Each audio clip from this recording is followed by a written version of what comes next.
सुंदरो लोए, क्या है वो, तमेयत विहत्तम दाये हम अपनो सविहवेण, जदि दाये जपमानम चुक्किज खलम नघेतवम। वो तो दूसरी बात हो गई। मैं तो ये कहना चाहता था, वह प्रत्येक वस्तु एकत्व निश्चयगत आत्मा या प्रत्येक वस्तु सबसे सुंदर अपने में ही है, क्योंकि प्रत्येक वस्तु अपने में रहते हुए अपने को विलास को प्राप्त होती है। ऐसा जिस जीव को निर्णय होता है, अर्थात एकत्व विभक्त वस्तु का जिसे निर्णय हो जाता है, वह जीव बाहर में उलझता नहीं है। उद्यान राजा की एक घटना आती है कि वे बीमारी से एकदम त्रस्त है और उनको जो वैद्य ने उपाय बताया है, तो उनकी रानियां वो संडसी पर वो घिस रही है। हाँ, और जो घिसते घिसते चूड़ियों की आवाज खनखनाहट हो रही है और ये आवाज भी उनको सही नहीं जाती है, शुभम नहीं है। तो वे चूड़ियों की आवाज बंद करने के लिए कहते हैं, तो सभी रानियां अपने हाथ में एक ही कंगन रखते हैं और पता चलता है राजा को कि एक कंगन से आवाज बंद हो गई है, तो एकत्व की महिमा उनको जागृत हो जाती है और योग ऐसा बनता है कि अगले दिन रोग हट जाता है और वे तुरंत ही दीक्षा लेकर वन की तरफ बढ़ गए हैं। कितना पौरुष है, अर्थात एकत्व की महिमा किस जाति की इस जीव में प्रकट हो सकती है, क्या पुरुषार्थ हो सकता है। जिसको ये विश्वास हुआ वो तुरंत सभी विषयों से संयोगों से हट जाता है।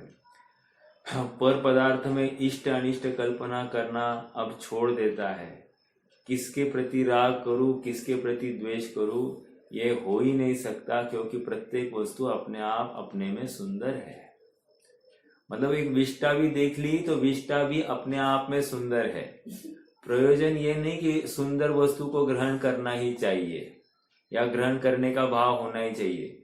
प्रत्येक वस्तु अपने में सुंदर है, इसकी बात यहाँ पर कह रही, क्योंकि वो अपने चतुष्टय को प्राप्त करती है, बस।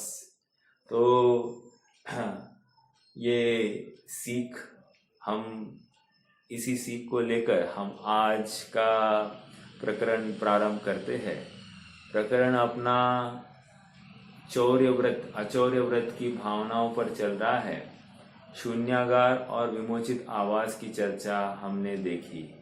शून्यागार यदि महाव्रती के ऊपर लगाना है तो एकांत निर्जन स्थान, और अनुव्रति पर लगाना है तो हमने देखा कि कलह से रहित ऐसा घर होना चाहिए।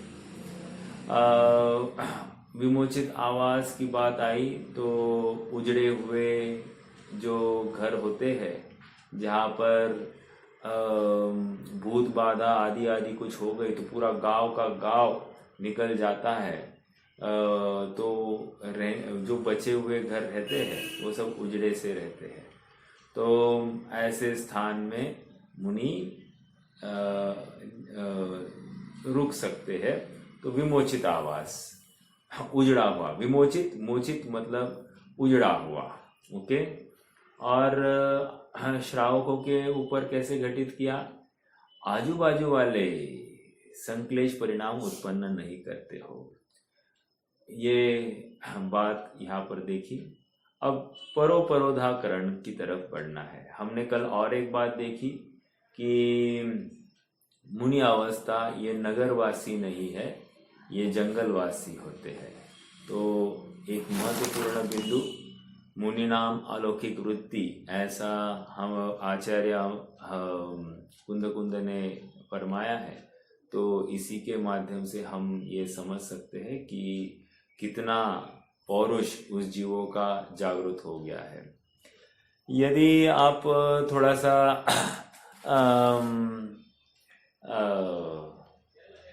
स्वप्न देखते हैं किसके, भद्रभाव के नहीं, चंद्रगुप्त के स्वप्न है, चंद्रगुप्त के स्वप्न। और चंद्रगुप्त के स्वप्नों में ऐसा आया कि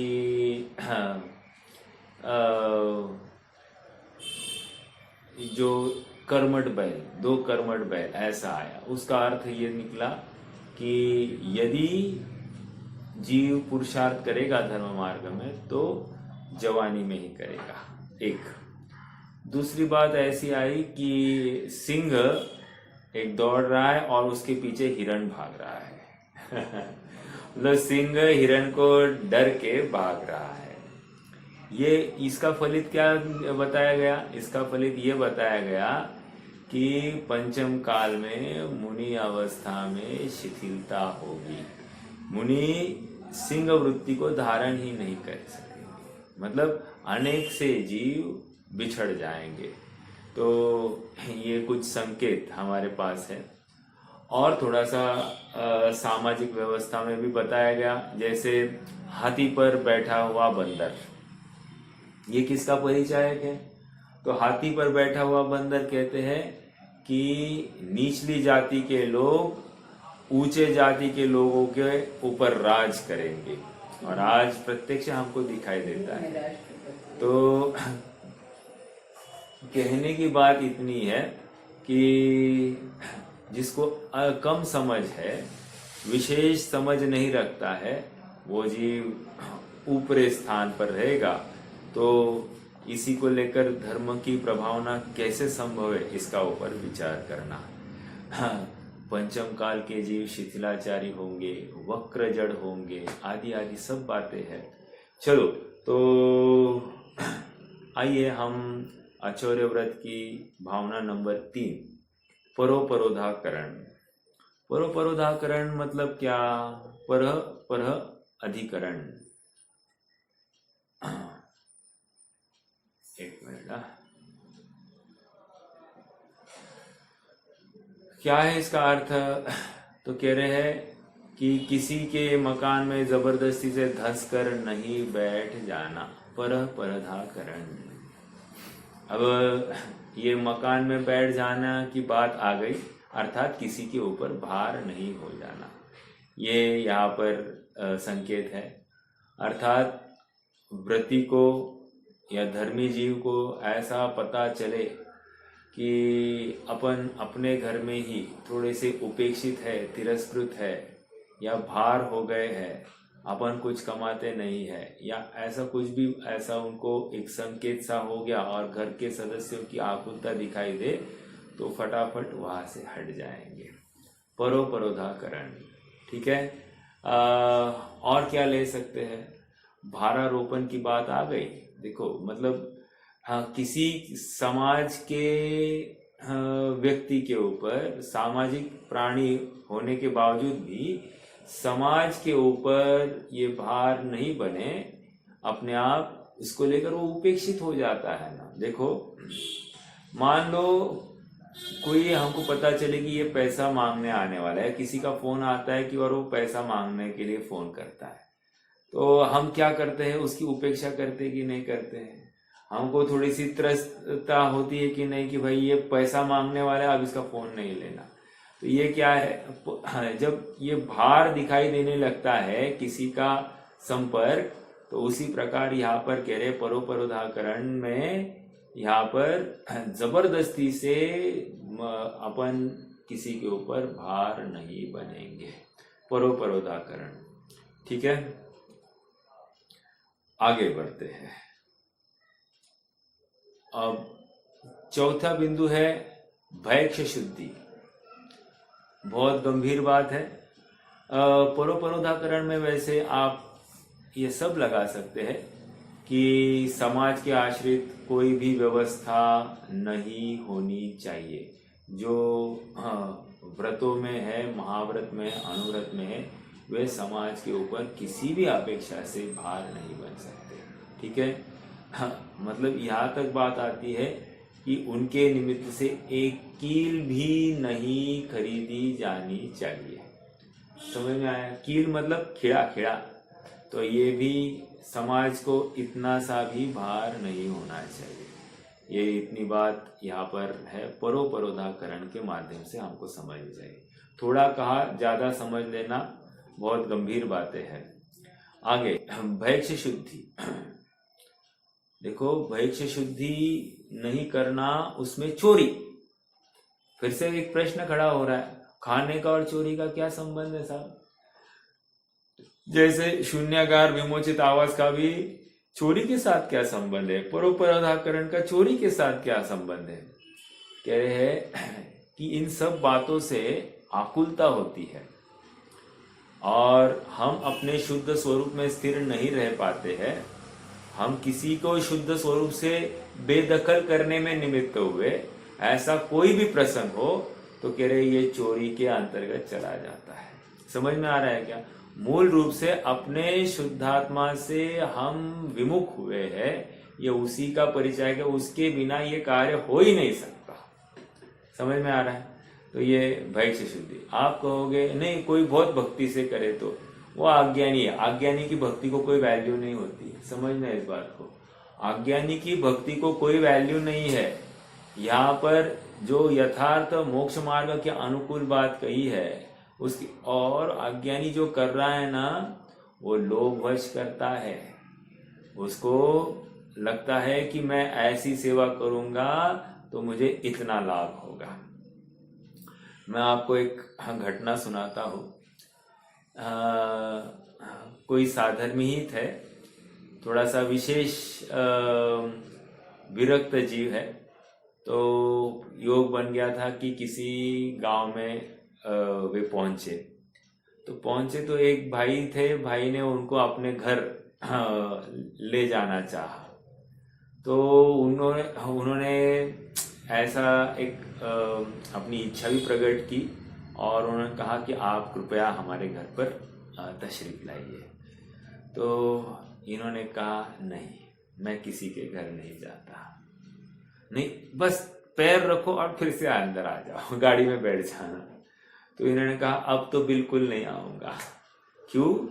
क्योंकि आपको लगेगा मेरे आने से, देखो भ्रम कैसे होता है कि मान लो आपकी इच्छा के अनुसार कोई कार्य हो गया, आपको ये भ्रम होगा कि मैं आया इसलिए ये कार्य हुआ।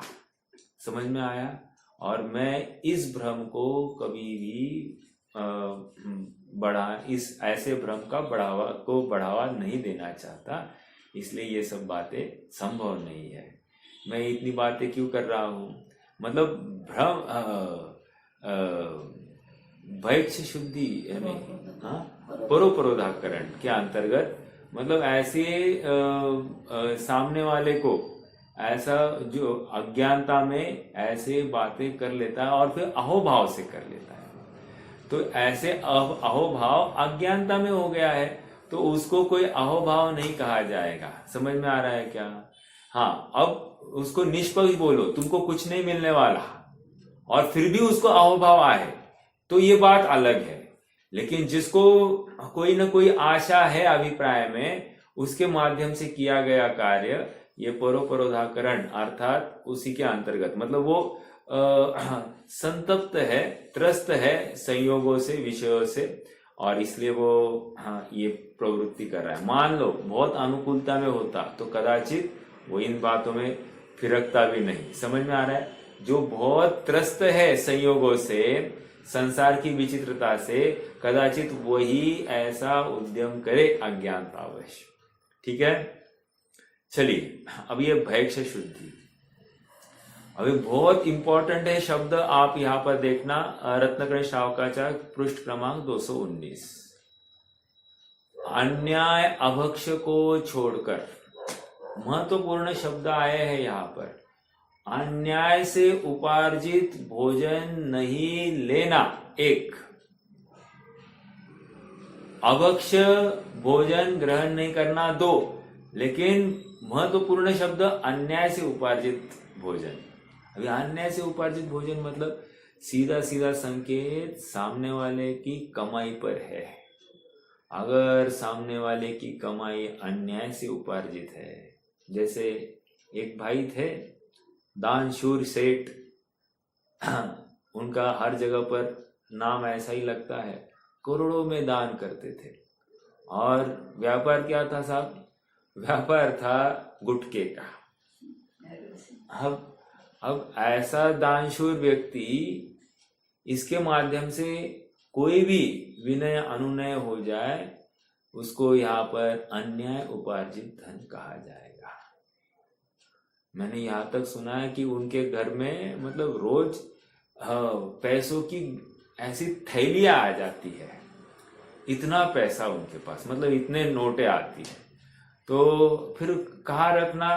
टैक्स बचाने के लिए दान दे दो। एक दूसरी बात, नाम, मतलब वो लोग कहे महाराज क्या है, सर मुंडाने के 3 लाख लोग कहे महाराज सर की मिटे खाज और खाने को मिले लड्डू। मतलब सब जगह पर लाभ ही लाभ दिखाई दे रहा है, इसलिए लोग सर मुंडा लेते हैं। तो कह रहे ऐसा नहीं, अब ये भी दान क्यों कर रहा है? बस इसके लिए। तो नहीं चलेगा, अन्याय उपार्जित धन नहीं चलेगा। प्रश्न ये खड़ा होता है कि मुनिराज को ये अन्याय उपार्जित है या न्याय उपार्जित है, ये कैसे पता चलेगा? देखो, मुनिराज कोई साधारण व्यक्ति नहीं है। वे तो घर की शक्ल अकल से ही नक्की कर लेते हैं। मोहल्ला देखते हैं, मोहल्ले में भी घर की शक्ल देख लेंगे और शक्ल से फटाफट नक्की कर लेंगे क्या कि ये व्यक्ति क्या है। उसका चेहरा बोलता है व्यक्ति का, व्यक्ति की विनय वहां पर झलकती है। तो कह रहे कि वो सब देखकर परख जाएंगे और उनको शंका भी आई, मात्र शंका आई, क्या मालूम ये अन्याय उपार्जित हो, नहीं रुकेंगे वहां पर, घूम जाएंगे। समझ में आ रहा है क्या? ये एक बात हो गई।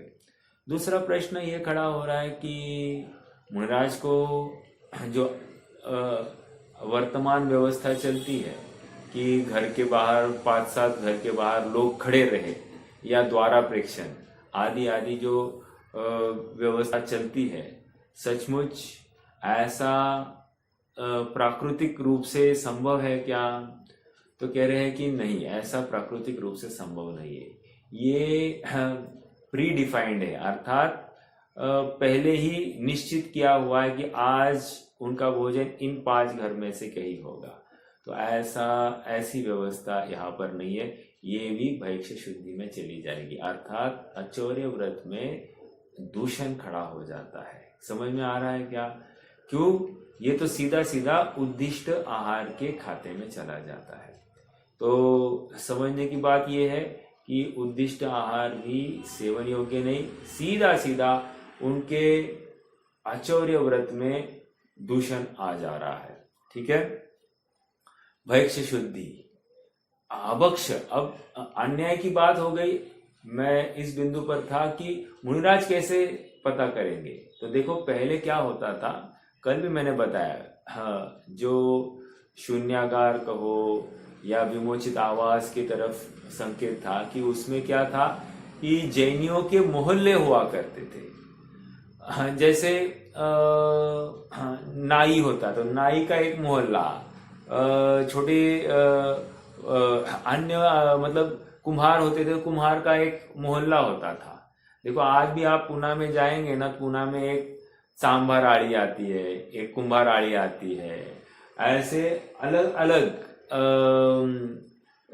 सामाजिक मतलब क्या कहे, मतलब कार्य करने वाले लोगों की अलग अलग एक गली ही निश्चित है। तो ये मुनिराज तो बराबर समझ लेते थे कि भाई कौन सी गली है, क्या है, किसके ऊपर से ये जैनियों की गली हो सकती है, नहीं हो सकती, ये उनको नक्की हो जाता था।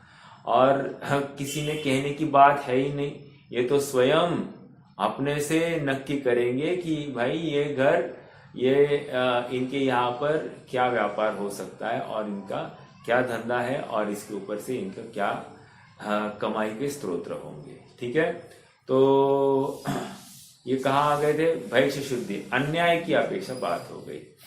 हाँ, मैंने ये बिंदु भी रखा कि द्वारा प्रेक्षण नामक कोई व्यवस्था नहीं है। तो प्रश्न फिर से खड़ा हो सकता है कि भरत भी घंटों द्वारा प्रेक्षण करते हुए खड़े हुए ऐसा बताया है। देखो, प्रथमानुयोग की कथा है और प्रथमानुयोग में बाल की खाल नहीं निकालना। वहां पर इतना ही प्रयोजन है कि घंटों तक खड़े रहते थे। इसका अर्थ इतना ही है कि घंटों तक भावना भाते थे। समझ में आ रहा है क्या? वे मुनिराज को आहार दान देने की घंटों तक भावना भाते थे। अब उसको खड़ा रहने के रूप में बताया जाता है, लेकिन समझना यह है कि भावना भाई जानी चाहिए। ओके, लोगों को ऐसी प्रेरणा दी जाए। आगे भैक्ष शुद्धि की बात भी हो गई। भैक्ष शुद्धि में और क्या क्या ले सकते हैं? जैसे मुनिराज कहाँ प्रवेश करेंगे, गेट को हाथ तो नहीं लगाएंगे, गेट खुला चाहिए, एक बात। दूसरी बात, क्या होना चाहिए वहां पर? कोई द्वारपाल नहीं होना चाहिए, कुत्ता नहीं होना चाहिए। दो बातें, क्योंकि कुत्ता भौंका तो निकल गए, द्वारपाल ने टोका तो निकल गए। समझ में आया? तो ये अपने आप में भैक्ष शुद्धि में, अगर उसके बावजूद भी वे प्रवेश करते हैं तो फिर से ये अचौर्य व्रत में दूषण खड़ा हो जाता है। बाहर के पैसेज में वे 25-30% आ गए। आते ही बस एक आध मिनट के लिए रुकेंगे और कुछ नहीं है। एक आध मिनट मैंने ज्यादा बोला, बस एक 10-15 सेकंड रुकेंगे और इमीडिएटली पलट जाएंगे। पलटे और उतने में कोई घर का सदस्य आकर उसने पड़गान आदि किया तो वहां पर वे आहार नहीं लेंगे। अगर लेते हैं तो ये भैक्ष शुद्धि में दूषण, अर्थात आचर्य व्रत में दूषण आ गया। समझ में आ गया क्या? तो ऐसे अपन लगा सकते हैं। ये एक बात हो गई। दूसरी बात है अभक्ष। अब अभक्ष मतलब क्या? आजकल जो चूल्हा, हाँ बोलिए। वो अंडे का भी जो बोला ना, दान का अभी, हाँ से कमाई करके दान दे रहा है, हाँ, तो जो लेने वाला भी दोषी ठहर जाएगा। हाँ, होता है ना भैया, लेने वाले को दोष आ ही रहा है। एक बार वो क्या कमी करवा, किसको पता नहीं लगी तो। हाँ, तो नहीं पता चला तो अलग बात है ना, लेकिन थोड़ा इनको शंका भी, मैं तो वही तो कह रहा हूं, शंका भी आई, भले ही नहीं होगा, शंका आई तो भी वे हट जाएंगे। अगर शंका आई और वे रुके तो भैक्ष शुद्धि, अर्थात वहां पर आचर्य व्रत में दूषण आ गया। समझ में आ रहा है? सच्ची भावना नहीं भाई गई यहाँ पर, ये समझना है। ठीक है। हमारे बाजू में एक पेस्टिसाइड्स का बिजनेस करने वाले हैं ना, तो महाराज जी आए थे तो उनको पता चल गया तो निकल गए। अच्छा, देखो अभी ये ऐसा मतलब विचारणीय बिंदु है कि हिंसक कोई व्यवस्था होगी धनार्जन की तो वो भी स्वीकार नहीं है। अपने आप में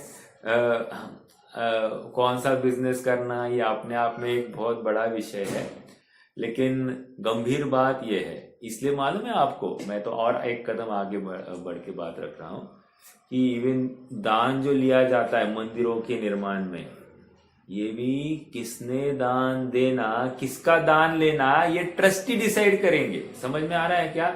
मतलब मंदिर निर्माण करने के लिए हम चोरी या किसी से किसी का शोषण करके कमाया हुआ धन ये हम नहीं लेंगे, ऐसी बात पहले होती थी। आज तो पहले सबसे पहले इन्हीं लोगों के पास जाते, उसके पास क्या कमी है, इसी बहाने वो दे दान करेगा तो थोड़ा सा काम भी होगा, ऐसी भावना से तो लोग भी जाते हैं उनके पास, मंदिर निर्माण करने वाले। लेकिन पहले की बात ये थी कि पूरे शुद्ध भाव से ये सब कार्य होते थे, अर्थात जहां पर अन्याय अनीति की कोई बात ही नहीं थी। तुम्हारा धन एकदम शुद्ध माध्यम से उपार्जित होना चाहिए। क्यों? क्योंकि देखो इसमें किसी का शोषण हो गया तो तुम्हें कषाय बुद्धि रही होगी, तभी तो तुमने शोषण किया है ना किसी और का। ये तुम लोभी होकर ही तुमने धनार्जन किया है, तो इसलिए भी। और दूसरी इसकी बात क्या है, जब तुम कर रहे हो तो तुम्हारे घर वाले अनुमोदना कर रहे हैं, तो कह रहे हैं तुम्हारे घर वाले भी लोभी होंगे। ओके, लोभी हो गए तो क्या प्रॉब्लम है साहब? लोभी हो गए तो प्रॉब्लम ये नहीं, अविवेकी होंगे। अविवेकी कैसे? क्योंकि फिर जो रुपया पैसे का लोभी होता है ना, वो उसकी दृष्टि या उसकी सोच सही नहीं होती है। वो कहीं ना कहीं वो अविवेक से प्रवृत्ति करेगा, खान पान में भी दूषण लग सकता है। समझ में आ रहा है क्या? बहुत विचारणीय बिंदु है। हाँ, कोई अभी मान लो एग्जाम्पल कि मान लो अभी मर्यादा क्या चल रही है, मर्यादा चलती होगी समझो शक्कर की 1 महीने की, अभी तो 15 दिन की मर्यादा है, ठीक है, 15 दिन की मर्यादा है। अब कोई बर्तन शक्कर का खाली हो गया अपना, है ना, बुरा जो बनाया है, तो खाली हो गया, तो फिर से उसी बर्तन में हम नई शक्कर बनाए और उसी बर्तन में रखे बिना धोए, चलेगा क्या? नहीं चलेगा। ये क्या हो गया? अविवेक। एक छोटा सा एग्जाम्पल दिया। अब ये हर स्तर पर आप विचार करना कि इतनी छोटी बात को भी अविवेक कहा जा रहा है, तो इनको ये दिखा दे रहा है कि ये इतना भद्र परिणामी नहीं है, ये अर्थार्जन के पीछे बहुत लोलुपी जीव है, तो इसके परिणामों में विशुद्धि होना संभव नहीं है। ऐसा अनुमान हो गया तो ये निकल जाते हैं। मतलब भोजन करते करते, अरे परोसते परोसते हमको समझ में आता है सामने वाले का भाव कितना है, उसका विवेक कितना है, ये सब समझ में आ जाता है। हाँ, मतलब इसमें कोई हाथ कंगन को आरसी क्यों? तो बहुत गंभीर बात है। कोई साधारण व्यक्ति नहीं है, वे सारी समझ रखते हैं। और क्योंकि वे भी तो गृहस्थ अवस्था से ही आगे बढ़े हैं ना, थोड़ी डायरेक्टली मुनि बन गए हैं। वे भी गृहस्थ अवस्था से आगे बढ़े और हमसे ज्यादा समझ रखने वाले हैं। ठीक है, तो ये बात हो गई भैक्ष शुद्धि की, है ना। आगे बढ़ेंगे।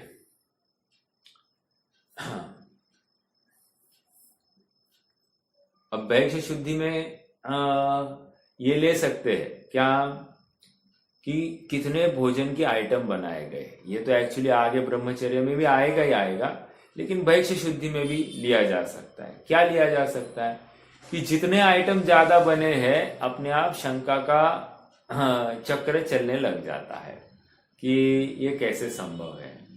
अब मान लो 2-4 घर के मिलकर एक जगह पर इकट्ठा हुआ और फिर वो परोसा गया, ऐसा भी नहीं चलता है। ठीक है, वो सब एक ही घर में होना चाहिए। तो ये भैक्ष शुद्धि के अंतर्गत थोड़ा सा विचार लिया जाए। देखो, और यहाँ पर क्या लिखा है, अन्याय अभक्ष को छोड़कर 2 महत्वपूर्ण बिंदु कहे। अपन ने इतना देर इसी के ऊपर चर्चा की।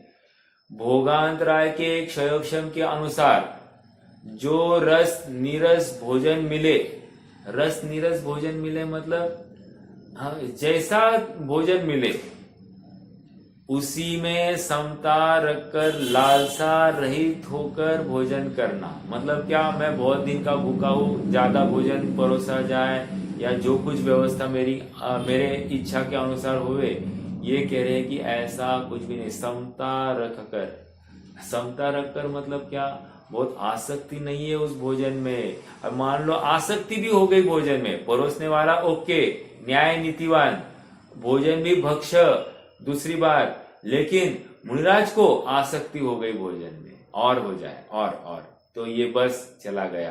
क्या मतलब समता चली गई ना, लालसा आ गई, और इसलिए ये चोरी में चला जाता है। समझ में आ रहा है।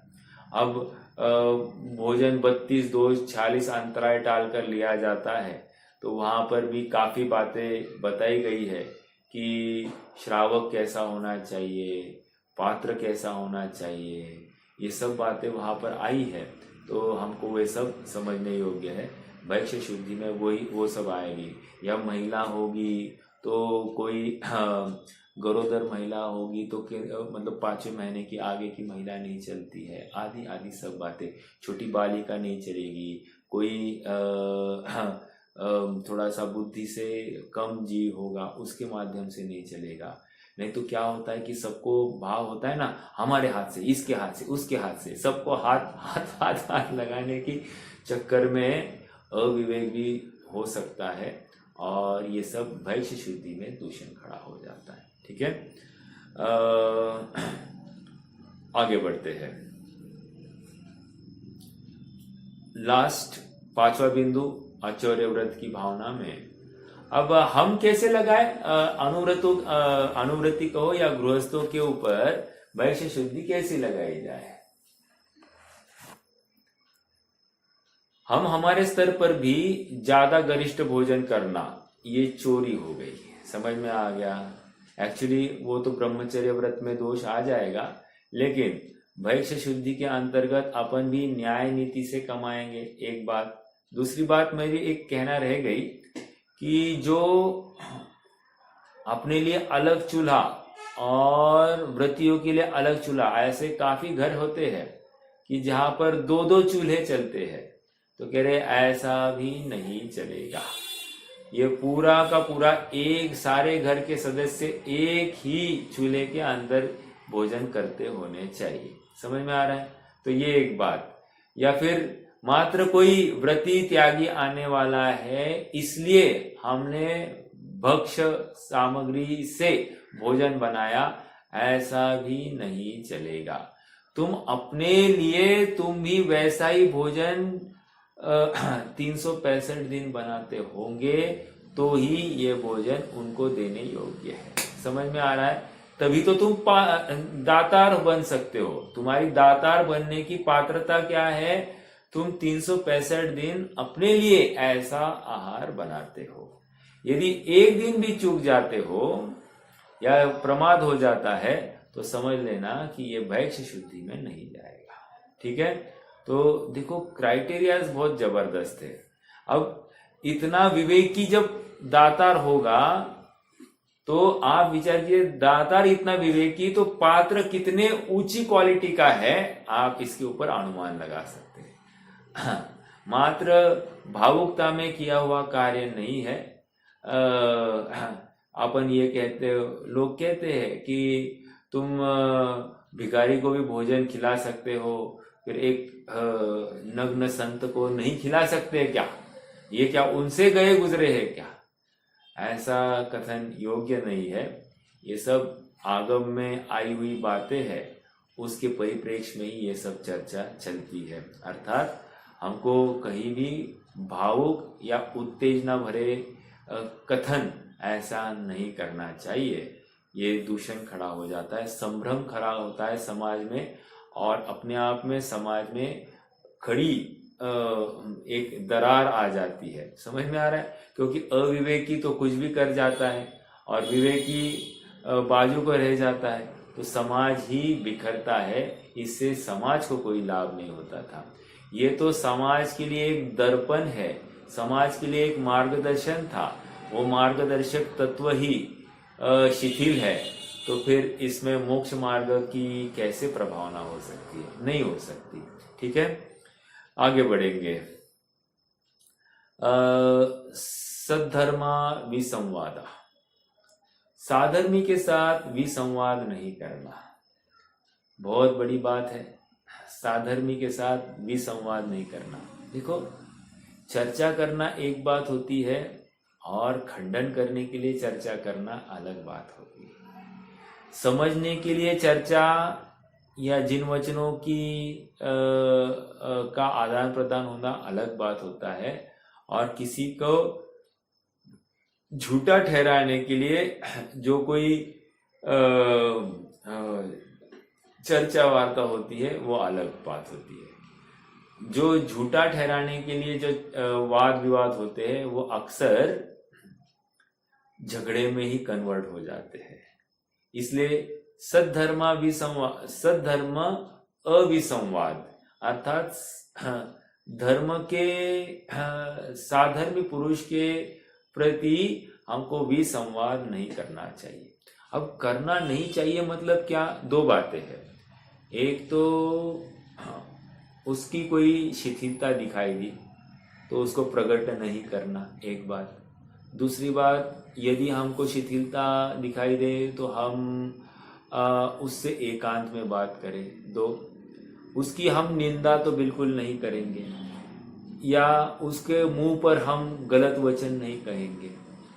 या फिर कोई धर्म मार्ग में प्रवृत्त हुआ है तो हम ऐसा विचार करें, इसको क्या काम रहता है, दिन भर खाली तो रहता है, समझ में आ रहा है। और कोई दिन भर धनार्जन करता है, वो बहुत बिजी है, वो बहुत बिजी है, ऐसा हम कहते रहते हैं। ये क्या है, डायरेक्टली साधर्मी अविसंवाद, मतलब साधर्मी का विसंवाद करने वाले कथन होते हैं। समझ में आ रहा है, ये विचारणीय बिंदु है। किसी को विद्वान या वक्ता मतलब यूजलेस ऐसा दिखाई दे, ये साधर्मी के प्रति विसंवाद हो गया है। समझ में आ रहा है क्या? यहाँ पर विद्वान के प्रति, साधर्मी के प्रति बहुत अहोभाव आता है, ठीक है। हाँ, वो साधर्मी के प्रति वो कितना पैसे वाला ये नहीं देखता है। ये साधर्मी ये बस धर्म मार्ग में प्रेरित है, प्रवृत्त है, इसका ही उसे बहुमान आता है। वहाँ रुपया पैसा को कोई जगह नहीं है। क्यों? फिर उसने बाहरी संयोग को लेकर ही हमको आता है। साधर्मी को हम थोड़ी सी उपेक्षा बुद्धि से देखें, हम कुछ बोलेंगे नहीं, लेकिन हम थोड़ा सा उसको टालने का प्रयास करें, ये भी किस में चला जाएगा, उसका भी संवाद करने की बात हो जाती है। समझ में आ रहा है क्या? बहुत छोटी छोटी बातें हैं। हमको साधर्मी का इतना बहुमान आना चाहिए जैसे कि ये अपने घर का ही सदस्य है। इसलिए विद्वानों के कथन है, जिनवानी में भी आया है कि भाई अपना बेटा, अपना घर का सदस्य यदि विधर्मी है, धर्म से विमुख है, तो वो साधर्मी नहीं माना जाएगा। लेकिन कोई पराया जीव, वो धर्म में प्रवृत्त है, अपना नहीं है, तो उसको अपना मानकर उसकी व्यवस्था करने का उद्यम पहले किया जाएगा। समझ में आ रहा है क्या? देखो आज हमारी सोच कैसी है, देखो भले ही हम कहेंगे कि ये लड़का या ये व्यक्ति बहुत धर्मी है, बहुत अच्छे बहुत अच्छे बहुत अच्छे, और मान लो अपना लड़का या अपने घर वाले या अपने आश्रित जीव ये विशेष विशेष भोगों में प्रवृत्त है।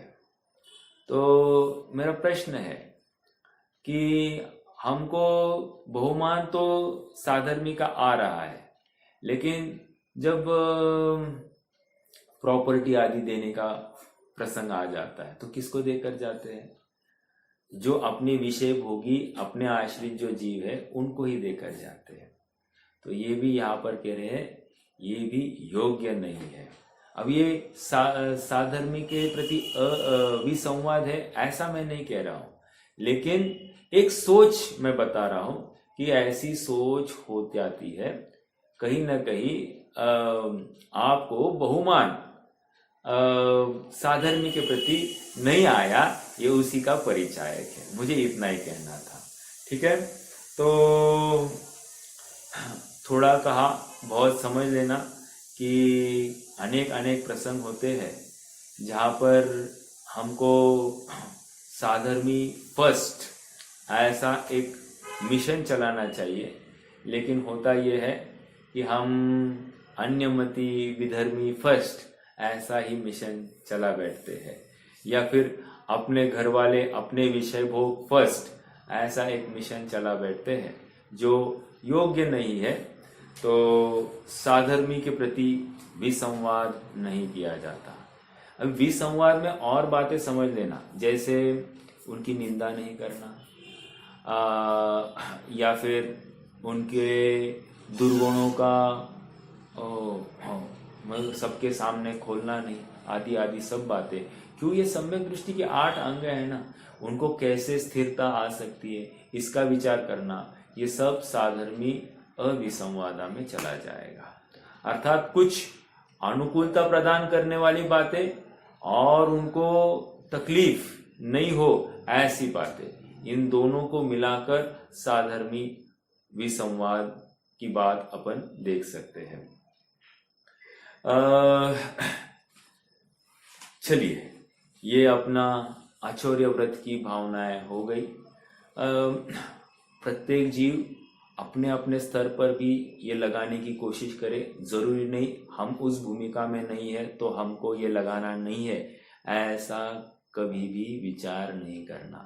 जा जा जे जे योग्य छे तहा समझो ते, मतलब जहां जहां जिस भूमिका में जो योग्य है या करने योग्य है वैसा ही करना, वैसा ही मानना, ये ऐसी बात है। नहीं मानेंगे तो साहब, नहीं मानेंगे, तुम्हारी भूमिका और निचली है, तुम पात्र ही नहीं हो। समझ में आ रहा है? पात्रता बढ़ाने के लिए हम यथार्थ जिनवानी का अभ्यास करें, चिंतन मनन करें, और फिर हम कैसे उस भूमिका में बैठ सकते इसका विचार हो गए। ठीक है, हमारी भी भूमिका साधारण नहीं है और कहीं ना कहीं हमारे ऊपर काफी बड़ी जिम्मेदारी भी है। ठीक है, तो हम कहीं उपेक्षा ना कर बैठे, जिनवानी जिन वचन इनकी उपेक्षा न कर बैठे, इसका भी उत्तरदायित्व हमारे कंधों पर है। हाँ जी,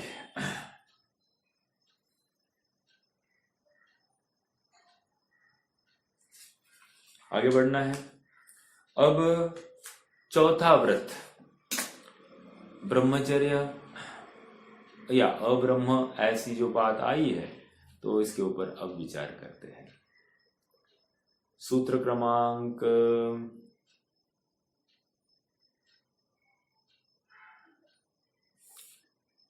7, छठवा हो गया था अपना, शून्यागार, विमोचित आवास आदि आदि। ठीक है, अब ब्रह्मचर्य व्रत की 5 भावनाएं यहाँ पर बताई जाएगी। थोड़ा सा इसमें भी इंटरेस्टिंग बिंदु आएंगे, तो देखते हैं अभी क्या है। स्त्री राग कथा श्रवण, तन मनोहरांग निरीक्षण, पूर्वरतानुस्मरण, वृश्रेष्ठ रस,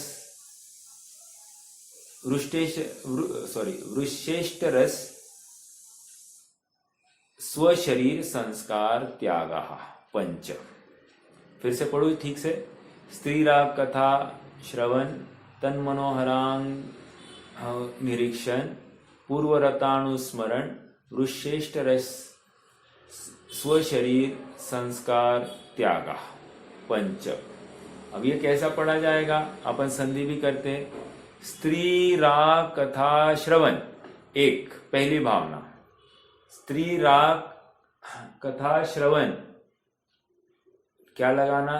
त्याग। त्याग कहाँ आया शब्द? एकदम लास्ट में, पंच के पहले, त्याग। ओके, 1। दूसरा, तन मनोहरांग निरीक्षण, मतलब उनके मनोहर अंगों का निरीक्षण करने का त्याग, 2। तीसरा क्या है? पूर्वरतानुस्मरण त्याग, अर्थात पूर्व में जो भोग भोगे है उसका स्मरण करना, उसका भी त्याग होना। ठीक है, 3। आगे क्या है? वृश्रेष्ठ रस त्याग, अर्थात वृश्रेष्ठ मतलब क्या? गरिष्ठ, गरिष्ठ रस का त्याग होना। और लास्ट, स्वशरीर संस्कार त्याग, स्वशरीर संस्कार का त्याग। ठीक है, ये 5 भावनाएं आ गई। अब देखो, बहुत गंभीर बातें हैं, इसके ऊपर अपन चिंतन करेंगे।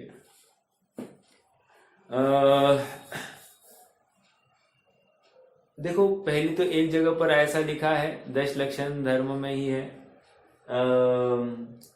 कि वहां पर ब्रह्मचर्य भावना में ब्रह्मचर्य का जो छंद है वहां पर लिखा है संसार में विष बेल नारी तजी गए योगीश्वरा। तो वहां पर विष बेल का अर्थ क्या लिया जाए? देखो यहाँ पर कहा तो जा रहा है नारी के लिए, लेकिन समझना क्या है, अपने अपने अपोजिट जेंडर के लिए। एक बात तो ये हो गई। दूसरी बात ये है कि ये कैसे कहा है विष बेल। बेल क्या होती है? बेल मतलब होता है एक क्रीपर। क्या करता है वो क्रीपर?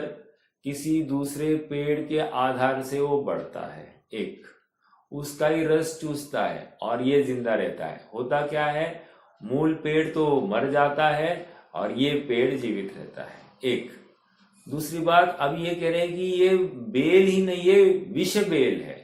विष बेल मतलब क्या? बहुत घातक है। अब यहाँ पर अपोजिट जेंडर को विष बेल का रूपक दिया है। क्या कह रहे हैं कि भैया ये ऐसा है कि ये तुम्हारा शोषण करने वाले हैं। अभी शोषण करने वाले मतलब क्या? हाँ, शारीरिक शोषण भी हो सकता है, आर्थिक शोषण भी हो सकता है, और मूल रूप से तुम्हारे उपयोग का शोषण होने वाला है। और इसलिए कह रहे हैं ये विष बेल के समान है। और जो जो योगी जीव है, जो जो सुखार्थी जीव है, ये ऐसे ऐसे प्रसंगों का पहले ही त्याग कर देते हैं। अर्थात जहां पर विषय भोग की प्रवृत्ति के अवसर बढ़ जाए उसका त्याग हो जाता है। ठीक है, ये एक बात एक जनरल रूप से बता दी। अब देखो सूत्र की तरफ थोड़ा सा ध्यान दीजिए फिर से एक बार। अपन ना यहाँ पर कौन सी इंद्रियों को आचार्य देव ने याद किया है वो भी समझ में आएगा। जैसे देखो, स्त्री राग कथा श्रवण कौन सा इंद्रिय है? कर्णेंद्रिय। ठीक है, आगे देखिए, श्रवण अर्थात कर्णेंद्रिय की आश्रित बात है। दूसरा क्या है? तन मनोहरांग निरीक्षण, अर्थात उनके मनोहर अंगों का निरीक्षण नहीं करना। 2 चक्षु इंद्रिया, एक कर्णेंद्रिया हो गई, दूसरी चक्षु इंद्रिया हो गई। अब तीसरा क्या? पूर्व रतानुस्मरण, पूर्व जो भोग भोगे है उनका स्मरण करना। ये कौन सी इंद्रिय है साहब? मन। ठीक है, मन है। अब आगे वृश्रेष्ठ रस त्याग, अर्थात रसना इंद्रिय के विषय को त्याग देना। और स्वशरीर संस्कार त्याग, ये क्या हो गया? ये स्पर्शन इंद्रिय का जय की बात कर रहे हैं। आप देखोगे इन 5 भावनाओं में 5 इंद्रिय के विषय ही तो बताए गए हैं। हालांकि और एक इंद्रिय लग सकता था, कौन सा? घ्राणेन्द्रिय का विषय उन्होंने बोला नहीं है, लेकिन उसको भी इसी में गर्भित समझ लेना। ओके, अर्थात ब्रह्मचर्य मात्र स्त्री सेवन का नाम नहीं है, या स्त्री के त्याग का नाम नहीं है। ब्रह्मचर्य अर्थात 5 इंद्रियों को अपनी सीमा में लेने की बात है। ठीक है, एक छंद आया है ना, हाँ, पर स्त्री संग त्याग मात्र से ब्रह्मचर्य नहीं होता है, पंचेंद्रिय के विषय त्याग कर निज में हो लीनता है, अतिचार लगे न कोई ब्रह्म भावना। क्या है वो? मैं घड़ी घड़ी ब्रह्म भावना घड़ी घड़ी। अतिचार किसी भी इंद्रिय के विषय संबंध में ना लगे। हमको लगता है मात्र काम वासना की अपेक्षा ही यहाँ पर ब्रह्मचर्य की भावना भाई जा रही है, ऐसा नहीं है। ब्रह्मचर्य में दूषण 5 इंद्रियों के विषयों में प्रवृत्ति के माध्यम से हो सकता है। आचार्य देव ने इतना कॉम्पैक्ट एक प्रोग्राम बनाया है हमारे लिए, हमको यहाँ से बचने का कोई अवसर ही नहीं दिया। अर्थात हम किस प्रकार धर्म मार्ग में बने रहेंगे इसका पूरा ख्याल रखा है। समझ में आ रहा है क्या? मतलब कितनी करुणा से ये सब सूत्र की रचना कितनी व्यवस्थित की है। ये इन सूत्रों की मतलब एक एक शब्द या बोल के ऊपर से हमको ख्याल में आती है। स्त्री राग कथा श्रवण। स्त्री राग कथा श्रवण मतलब क्या? देखो, मैं बहुत प्रामाणिक होकर आप सबसे बात रखता हूँ। हाँ, अभी जब हम छोटे थे तो मेरे दोस्त मेरे घर पर आ जाते थे यहाँ पर, और घंटों घंटों हमारे साथ बातें होती थी। अब बातें किसकी होगी साहब? बातें वेरी नेचुरल। पढ़ाई की तो हम करेंगे नहीं, इतने स्टूडियस तो बच्चे नहीं थे। तो क्या होगी? बस ऐसे ही भोगों की, ये लड़का ये लड़की ऐसा वैसा, उसके ऊपर कोई नहीं। समझ में आ रहा है? आज भी आप कॉलेज के बाहर खाली एक ऐसा, जब कॉलेज छूट जाता है ना, तो आप खाली ना वहां से खाली ऐसे चलना, और चलते चलते बस बच्चे क्या चर्चा कर रहे हैं इसके ऊपर थोड़ा सा विचार करना। देखो, अगर लड़कियां होगी तो किसी लड़के के बारे में चर्चा होती होगी, या लड़के होंगे तो किसी लड़की के बारे में चर्चा होती होगी। इसके आगे और कुछ नहीं। कहने की बात यह है कि स्त्री राग कथा श्रवण, या स्त्री कहो पुरुष कहो एक ही अर्थ में है। कह रहे कि मतलब अपोजिट जेंडर संबंधी राग कथा का श्रवण नहीं करना। अब देखो, हम इतना भी बोल दें कि इनकी पत्नी दिखने में बहुत सुंदर है, खत्म, ये क्या हो गया? ये स्त्री राग कथा श्रवण हो गया। समझ में आ रहा है क्या? ऐसा भी हम नहीं कह सकते। ठीक है, मतलब या ये लड़की दिखने में सुंदर है, ऐसा भी हम नहीं कह सकते। ब्रह्मचर्य में दोष आ गया। समझ में आ रहा है? अब किसी ने अपने को पूछा, भैया इनकी लड़की ऐसा ऐसा रिश्ता हमको आया है, क्या करना साहब? क्या करना हम कह ही नहीं सकते, क्योंकि सीधा सीधा हमारे ब्रह्मचर्य में दूषण आने वाला है। अच्छा और बुरा कहाँ से लाया? सचमुच beauty is not beauty looks, beauty is what beauty speaks और ब्यूटी डज। कहने की बात यह है, सुंदरता चमड़े में नहीं है, सुंदरता आपके विचारों की होनी चाहिए। हम क्या होता है कि कितना भी हो, गोरी चमड़ी के पीछे ही हम सब लट्टू हो जाते हैं। काली चमड़ी देख ली तो थोड़ी उपेक्षा भी खड़ी हो जाती है। कहने की बात यह है कि सुंदरता ये गोरे और काले में नहीं है, सुंदरता अपने विचारों में है।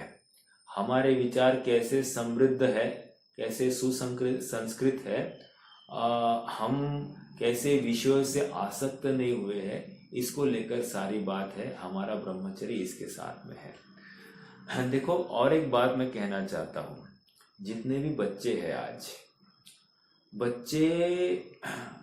आज को एजुकेशन के नाम पर उनका ब्रह्मचर्य बहुत शिथिल होते जा रहा है।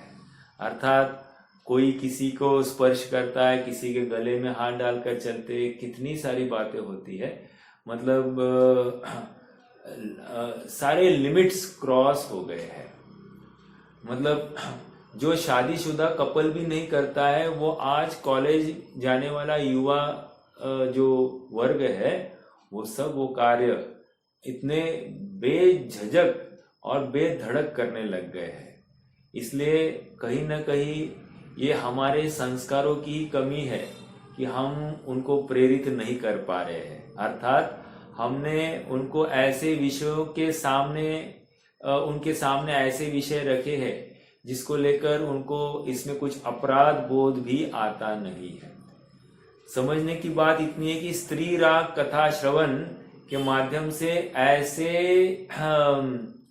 घटनाएं भी देखना या देखकर चुप रहना ये भी योग्य नहीं है, ऐसा समझना चाहिए। ठीक है, देखो एक आध घटना इतनी सी सुनकर क्या होता है मालूम है? वो ऐसी स्त्री है, उसने ऐसा किया वैसा किया, इतना सुनकर हमको काम उत्तेजना भी हो सकती है, हो सकता है, क्योंकि इंद्रिय का विषय है और मैथुन संज्ञा इस जीव को अनादि से पड़ी है, तो बिल्कुल हो सकता है। समझ में आ रहा है क्या? तो स्त्री राग कथा श्रवण का त्याग, मैंने थोड़ा कहा, बहुत समझ लेना। ठीक है, आगे तन मनोहरांग निरीक्षण। जब भी किसी अपोजिट जेंडर के साथ में बात करने का अवसर मिले तो हम उनकी आंखों में आंख नहीं डाले, हम तो नीचे आंख डालकर बोले, क्योंकि ये भी एक अवसर हो जाता है कि सामने वो होता है ना, आंखों ही आंखों में इशारा हो गया, तो ये सब प्रॉब्लम्स हो सकते हैं। मतलब जितने भी फिल्मी गाने इसके ऊपर पहली नजर में प्यार हो गया बोलते हैं ना, तो ये क्या है? ये सब ये तन मनोहर अंग निरीक्षण। समझ में आ रहा है क्या? मतलब यहाँ पर इतनी गंभीर बात है, चक्षु इंद्रिया के और कर्ण इंद्रिया के माध्यम से ये इतना भटकने के अवसर है, आप विचार नहीं कर सकते। हमको मतलब हम किस प्रकार इससे बचे, यह अपने आप में प्रश्न है। समझ में आया? देखो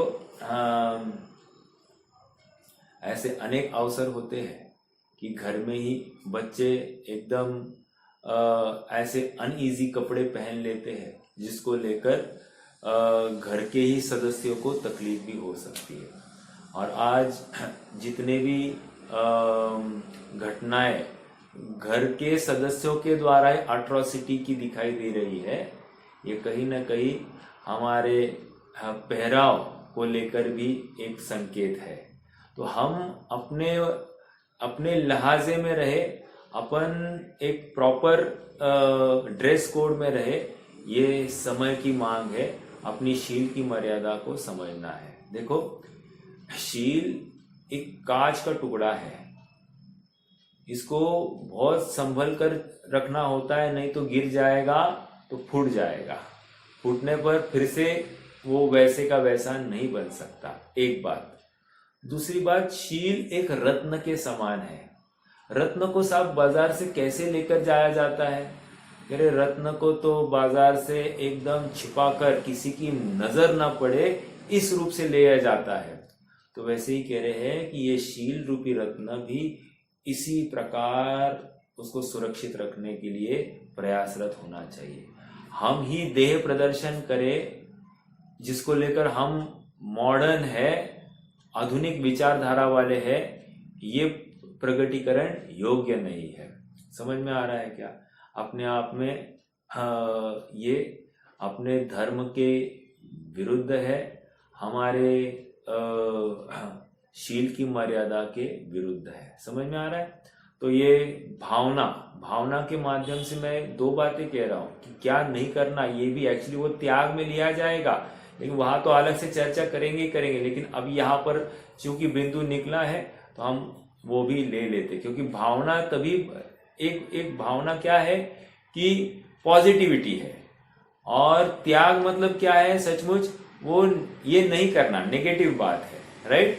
लेकिन भावना भाने के लिए भी दोनों पक्षों का उतना ही योगदान जरूरी है। हाँ, इसमें और अपनी दृढ़ता भी जरूरी है, क्योंकि कहीं ना कहीं दृढ़ता में कमी की लेकर भी ये तकलीफ हो सकती है, अर्थात हम उसमें प्रवृत्त हो सकते हैं। तो ये स्त्री राग कथा श्रवण 1 और तन मनोहर अंग निरीक्षण 2। तीसरा कह रहे हैं पूर्व व्रतानुस्मरण।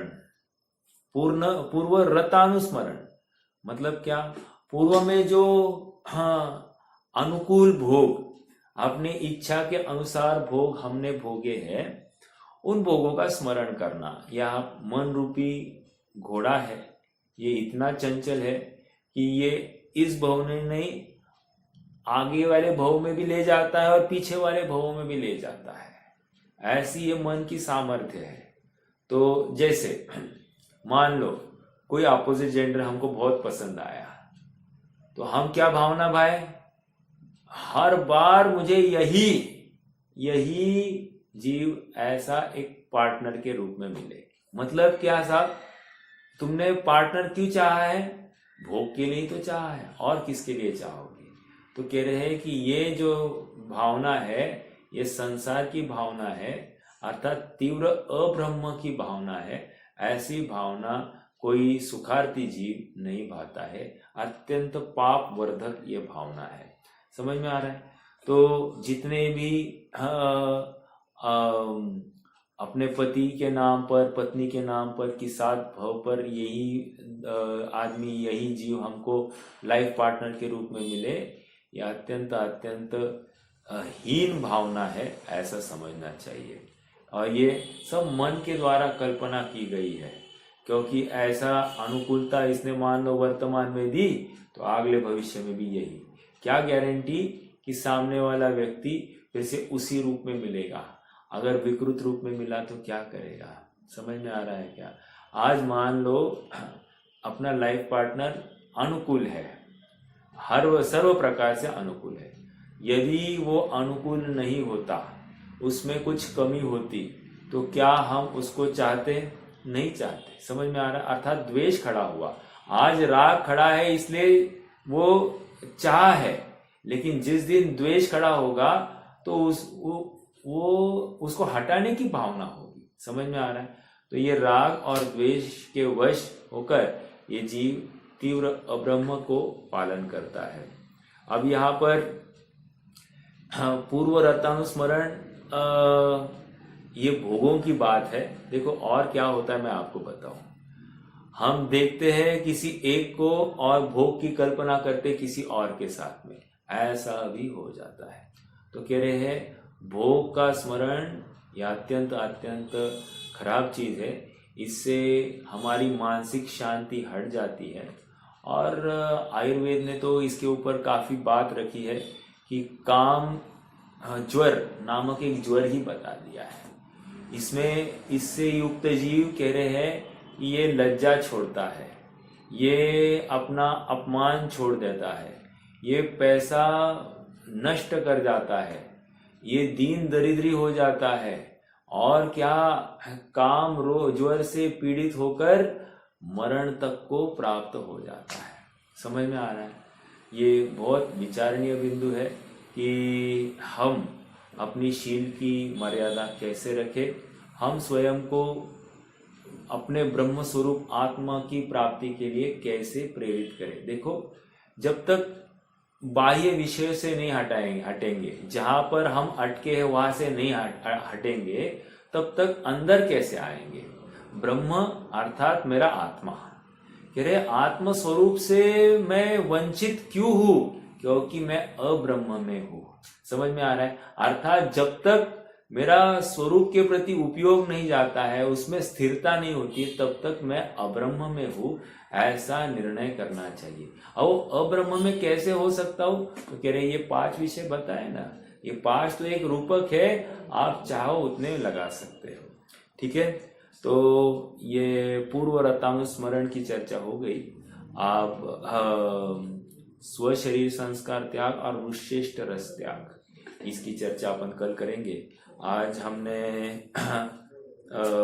आचौर्य व्रत की भी बची हुई भावनाओं की चर्चा की, और ब्रह्मचर्य व्रत की भावनाओं की भी चर्चा की, और थोड़ी सी चर्चा बाकी है मुनि की अपेक्षा या फिर गृहस्थों की अपेक्षा ये कैसे घटित होगा, इसकी भी चर्चा करेंगे कल। कोई प्रश्न है तो रख सकते हैं, नहीं तो फिर जिनवानी स्तुति करेंगे।